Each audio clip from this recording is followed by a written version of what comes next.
This is Bean to Barstool, a podcast that looks at the intersections of craft chocolate, craft beer, and other artisan drinks. My name is David Nilsen.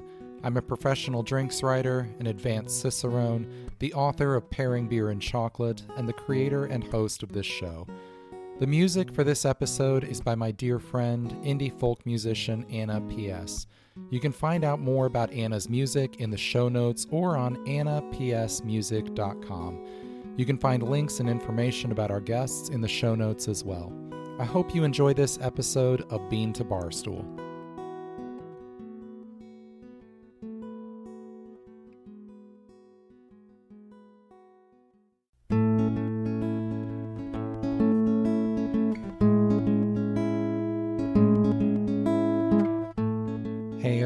Welcome to a special bonus episode of Bean to Barstool. I'm your host, David Nilsen, and today we're going to be talking for a few minutes with Jake Potter from Red Rock Chocolate. I met Jake in person for the first time back in November at the Midwest Craft Chocolate Festival, and Jake is now in the home stretch leading up to his own inaugural chocolate festival, the Red Rock Region Chocolate and Fine Foods Festival in Hurricane, Utah is going to be taking place on January 31st and February 1st. That's a Saturday and Sunday.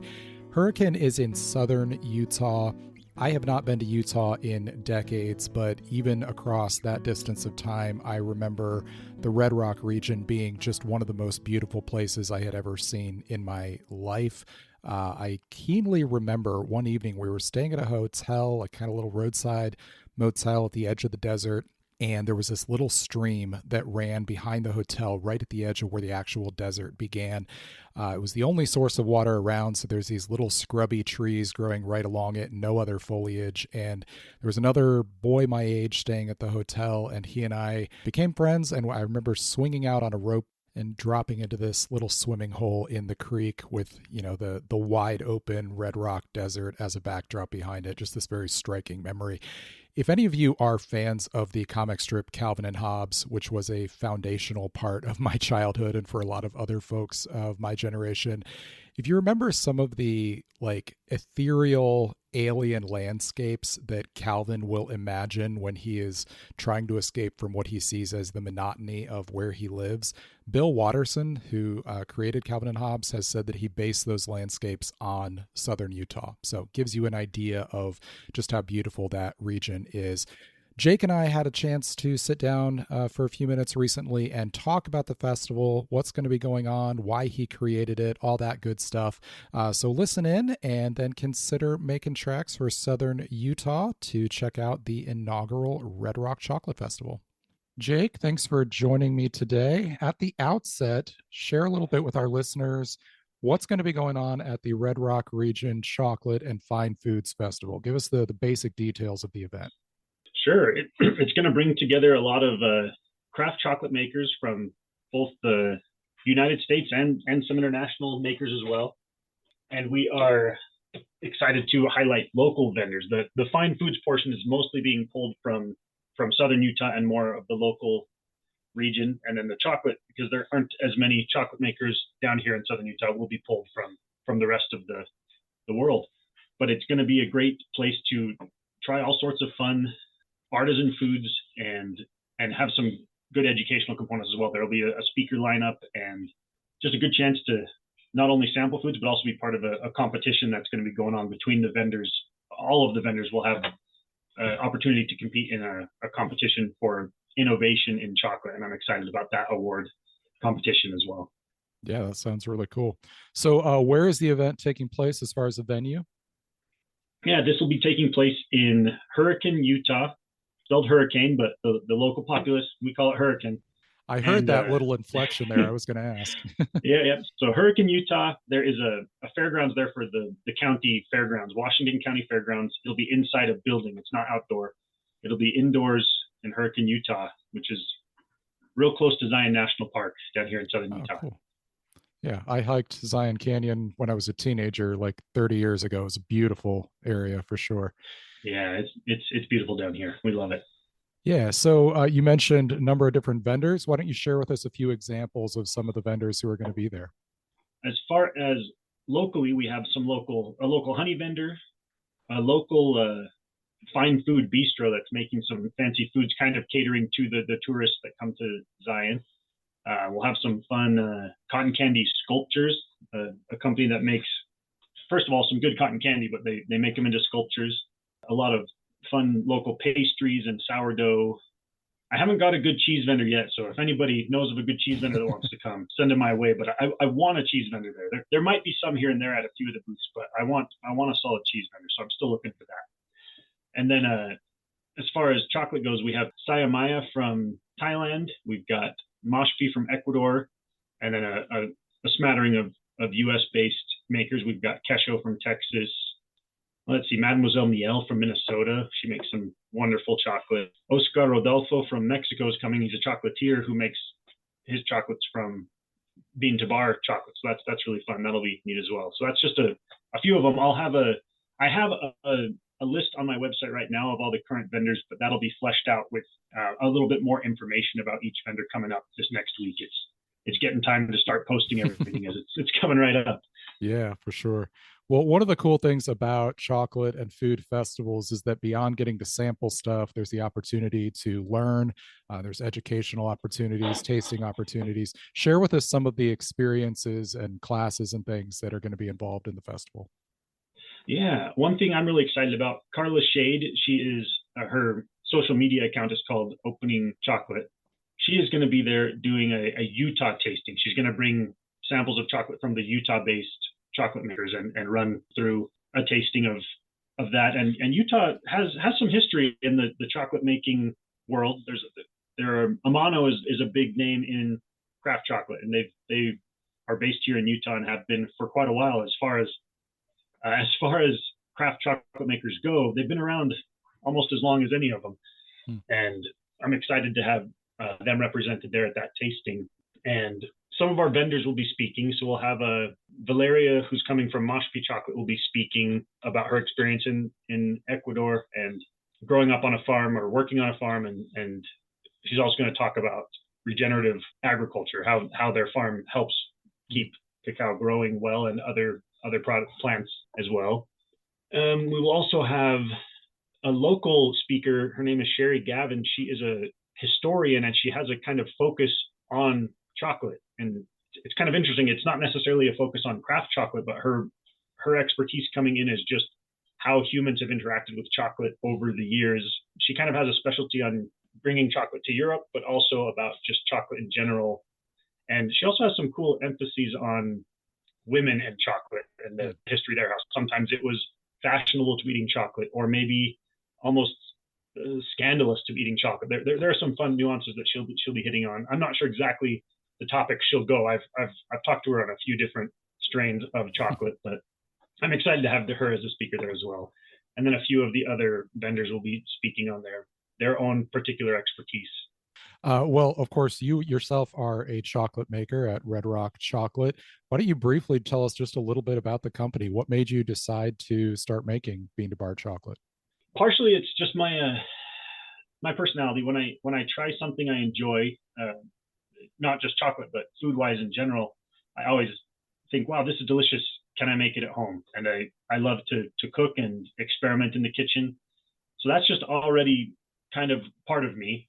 And I had never thought about that towards chocolate until I was introduced to craft chocolate by a friend maybe 4 or 5 years ago. So pretty recently as far as craft chocolate goes in general. But that kind of blew my mind. I was like, I didn't know chocolate could be this way. I like chocolate, but I didn't know it could have so much nuance and all these different flavor notes coming from different origins.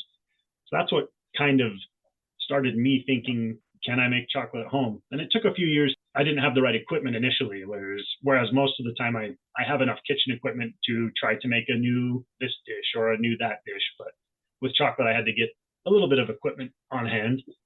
And so I do make chocolate primarily at a hobby level. I do sell it, and I sell enough chocolate to keep my hobby funded, and that's been really fun for me. But that's what I do, and I love playing with new origins. I love keeping around my favorites just to keep as staples, but I love trying to find new ones to play with and finding the new flavor notes that come out of different origins or how I roast them or how I process them. So it's been a really fun journey. Yeah. And Southern Utah, Utah has a lot of chocolate makers. The Salt Lake area is 3 or 4 hours north of me, and there's craft chocolate up there, but nothing down close to me in southern Utah. And when I'm selling at a farmer's market or just talking to my peers around town, they don't know about craft chocolate. And that's one reason I decided to start this festival, because I have no hopes and dreams of making my chocolate business big. I want to keep it hobby. It's fun. I want to keep it fun and not make it a big stressful business endeavor. But I wanted craft chocolate to be a staple here in southern Utah. So that's one reason I started this festival, and bringing it in some great makers, I think will be really fun to introduce to the people down here in southern Utah, because it has a great reception anytime I bring it out to share my chocolate with the community. Yeah, that's awesome. I think it's really cool to see more festivals happening in smaller towns or smaller regions of the country. You and I met in person at the Midwest Craft Chocolate Festival. Great example. Yeah. I think that's really cool to see that starting to happen.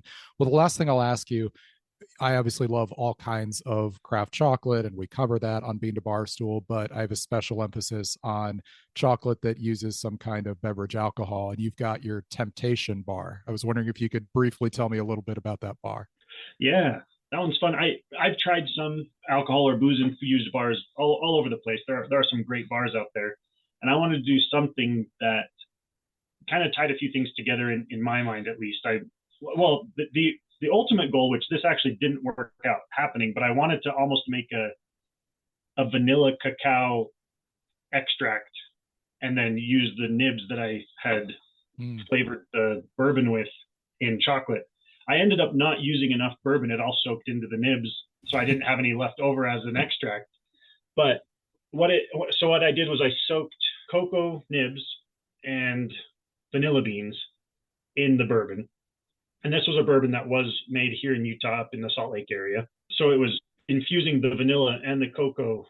My goal was to infuse that into the bourbon, but what I ended up doing was all the bourbon got absorbed into the cocoa beans with the vanilla, and it's a very strong vanilla flavor with the bourbon in the end product. And then I sprinkled some smoked sea salt on the back as a crunching contrast, and the flavor paired really well together.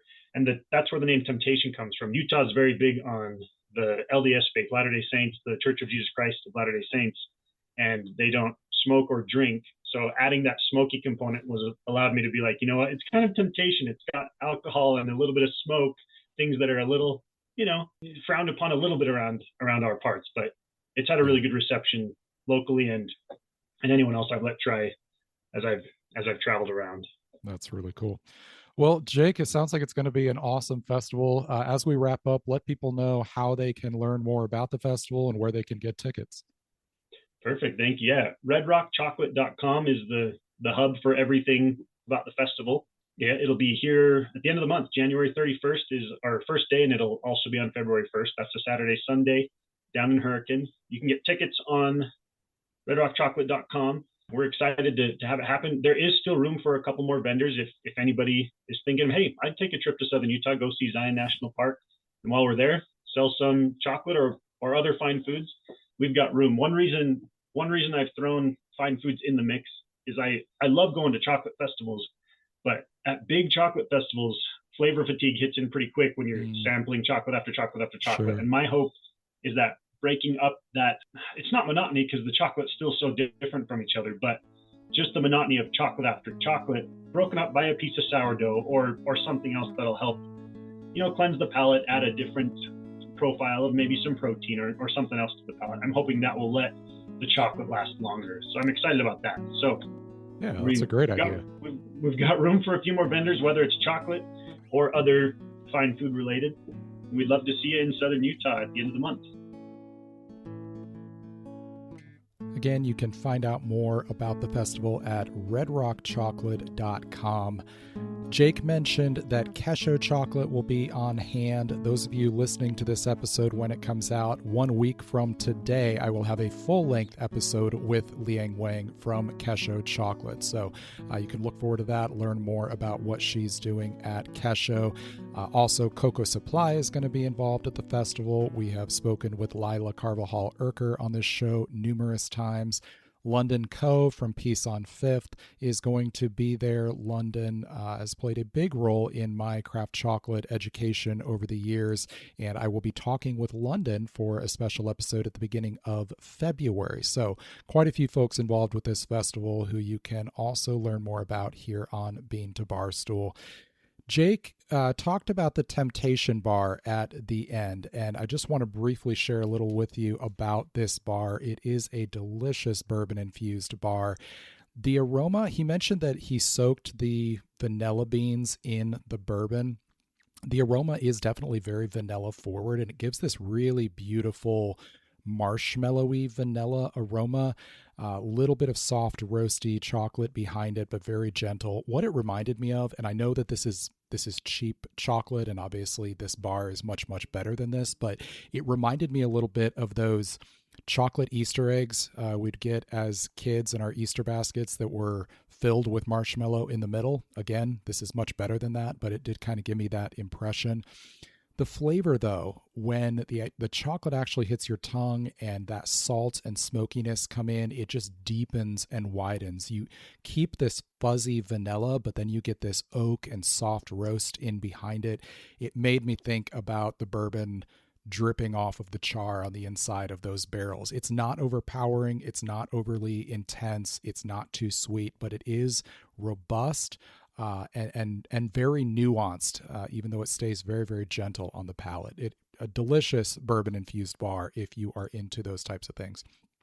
He talked a little bit about how this bar was lightly playing with some of the cultural strictures in Utah from the influence of the LDS Church there in Utah. In Final Gravity, the quarterly print beer zine that Melinda Guerra and I publish, our next issue comes out in February, and we have a personal essay in there from a Utah-based writer named Gentry Hale, who grew up under a lot of these kind of strict cultural rules. Alcohol was forbidden, and the essay deals with how discovering beer in her adulthood was kind of a part of her own personal journey to freedom and connection to other people and sort of discovering herself. It's a really beautifully written essay. So if you are interested in beer or alcohol and how it interacts with culture at all, you can check out that forthcoming issue of Final Gravity. It will be available for pre-order.